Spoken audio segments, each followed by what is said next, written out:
नमस्कार। आप देख रहे हैं जेके न्यूज और बाली विधानसभा से हमारे साथ आम आदमी पार्टी से प्रत्याशी लाल सिंह जी देवासी मौके पर निपल के कार्यक्रम में पहुंचे थे, तो हम उनसे कुछ सवाल जवाब आगामी विधानसभा चुनाव को लेकर करेंगे। सर, पहले तो आपका बहुत बहुत स्वागत है चैनल में। बहुत बहुत धन्यवाद। आप प्रत्याशी आम आदमी पार्टी से है और काफी साफ सभी वाली पार्टी मानी जाती है और अब नेशनल पार्टी बन चुकी है।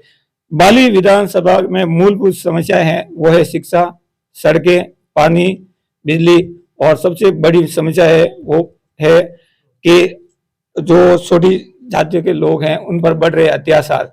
उनके साथ खड़े रहेंगे या विपक्ष में रहेंगे, कैसे आप वो सब देखें? के लिए मैं यहाँ पे एक विशेष उद्देश्य से यहाँ पे बाली को मैंने सेलेक्ट किया है कि इसे कैसे एक बेस्ट विकास का मॉडल बना सकते हैं, केवल राजस्थान में नहीं पूरे देश में। जो जिस तरह का मुझे बैंकिंग का एक्सपीरियंस है, जिस तरह का मुझे कॉरपोरेट एक्सपीरियंस है, मैं चाहता हूँ कि ये विधानसभा एक अच्छा मॉडल बने। शिक्षा की समुचित व्यवस्था हो, क्योंकि शिक्षा में बहुत सारी प्रॉब्लम है, जैसे ड्रॉप आउट्स की प्रॉब्लम है, बच्चे बीच में पढ़ाई छोड़ रहे हैं, लड़कियां बीच में पढ़ाई छोड़ रही हैं, पलायन की सबसे बड़ी समस्या है। बहुत सारे युवा बाहर चले गए हैं। आज गांव में आप देखेंगे तो युवाओं की संख्या बहुत कम मिलेगी आपको, बहुत कम सबसे मिलेगी। ज्यादा यहाँ देखा गया है कि नेताजी जीत तो जाते हैं लेकिन वो उसके बाद कार्यकर्ताओं को भूल जाते हैं और आम आदमी को भूल जाते हैं। ठीक वापस पुनः नया चुनाव आता है तभी जनता के बीच आते हैं, बाद में चले आते नहीं। क्या आप जीत के आते तो इसका विपरीत होगा? क्योंकि मैं एक तो परंपरागत नेता नहीं हूँ, पॉलिटिशियन नहीं हूँ।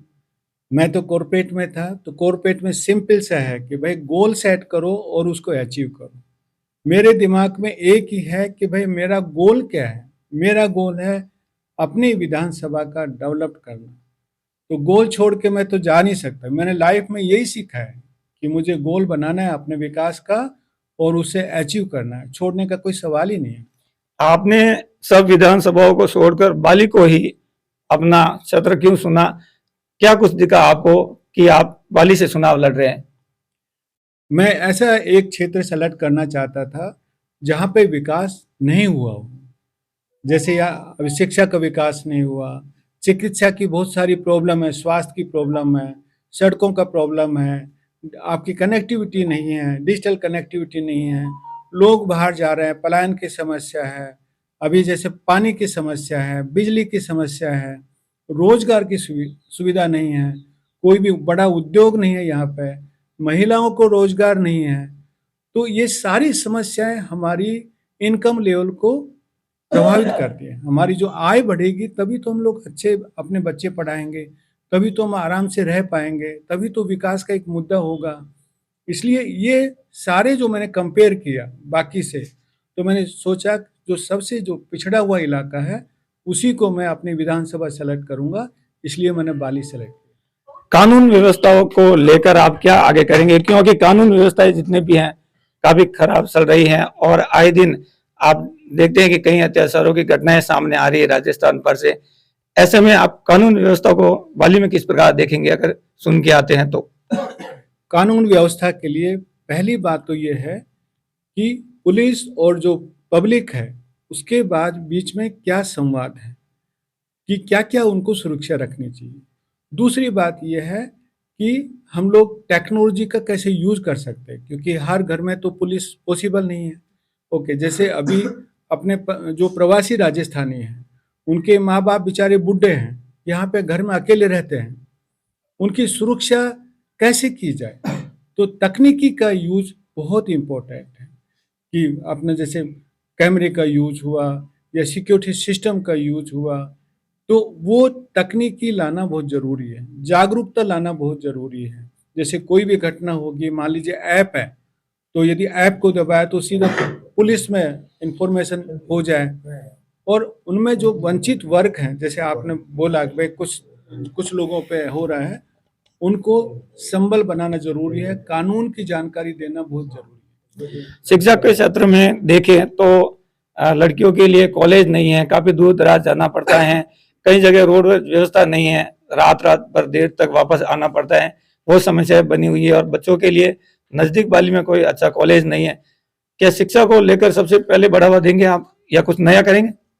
शिक्षा को मैंने पहला एजेंडा बनाया है। अपने कैंपेन का, अपने अभियान का सबसे पहला एजेंडा मेरा शिक्षा है। और उस शिक्षा में कि हायर एजुकेशन की जो उच्च शिक्षा कैसे दी जाए। अभी जैसे बच्चियों के लिए नर्सिंग कॉलेज, मेडिकल कॉलेज यहाँ पे नहीं है, तो बाली को एक एजुकेशन का हब कैसे बनाया जाए, जहाँ जैसे मैं आपको बताऊं आज स्टार्टअप का जमाना है। यदि स्टार्टअप ये कॉलेज यहाँ पे होगा तो अपने बच्चे बाहर नहीं जाएंगे। स्टार्टअप कॉलेज होगा तो यहीं पे बिजनेस शुरू करेंगे।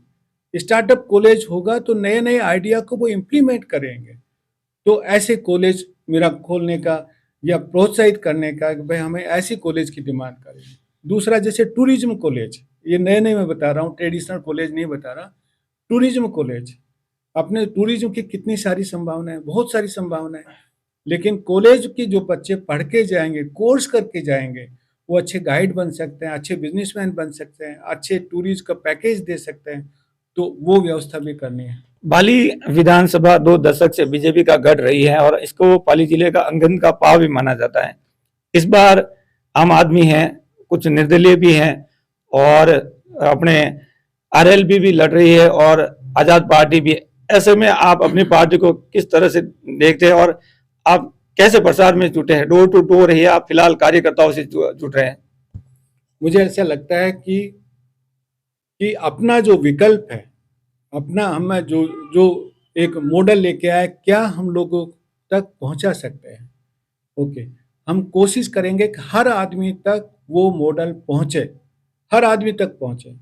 क्योंकि सबसे बड़ी दिक्कत यहाँ पे ये रही है कि जो लोग हैं और जो पॉलिटिशियन हैं, उसके बीच में जो दीवार खिंच गई है, इसलिए लोगों की ना तो आवाज़ सुनी जाती है और ना ही लोगों का विकास की जब कोई भी आवाज़ उठती है तो उसको दबा दिया जाता है। तो मैं वही मॉडल लेके आया हूँ, सकारात्मक सोच के साथ। मेरा विकल्प ये है, जनता के सामने रखेंगे कि मेरा विकल्प ये है, इस विकल्प को आप चुनिए। जनता समझदार है, हर आदमी। गांवों में आज भी कई सड़कें हैं जहां आजादी के बाद डामरीकरण नहीं हुआ है और नेताजी ढिंडोरा पीटते हैं कि हमने सब कर दिया, सब कर दिया।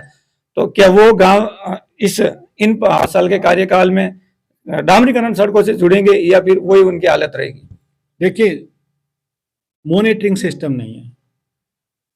आज आपके आंकड़े उंगलियों पे होना चाहिए कि कहाँ पे सड़क नहीं है, कहाँ पे टूटी हुई है, कौन सी स्कूल में टीचर नहीं है। अभी मैं सुबह जाके आया, एक 500 गांव के बस्ती में 8वीं तक स्कूल है।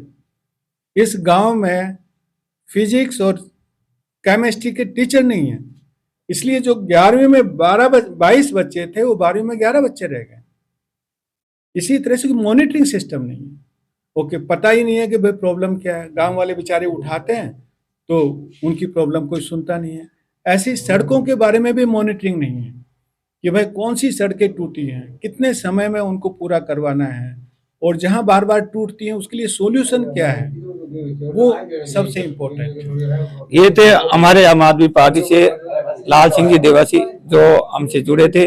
अब देखने वाली बात ये होगी कि जीत के बाद क्या कुछ जनता को मिलता है, क्योंकि हर साल नेताजी आते हैं और वादा करते चले जाते हैं, लेकिन इस बार कुछ नया होने वाला है और क्या कुछ करेंगे वो आने वाले समय में बताएंगे।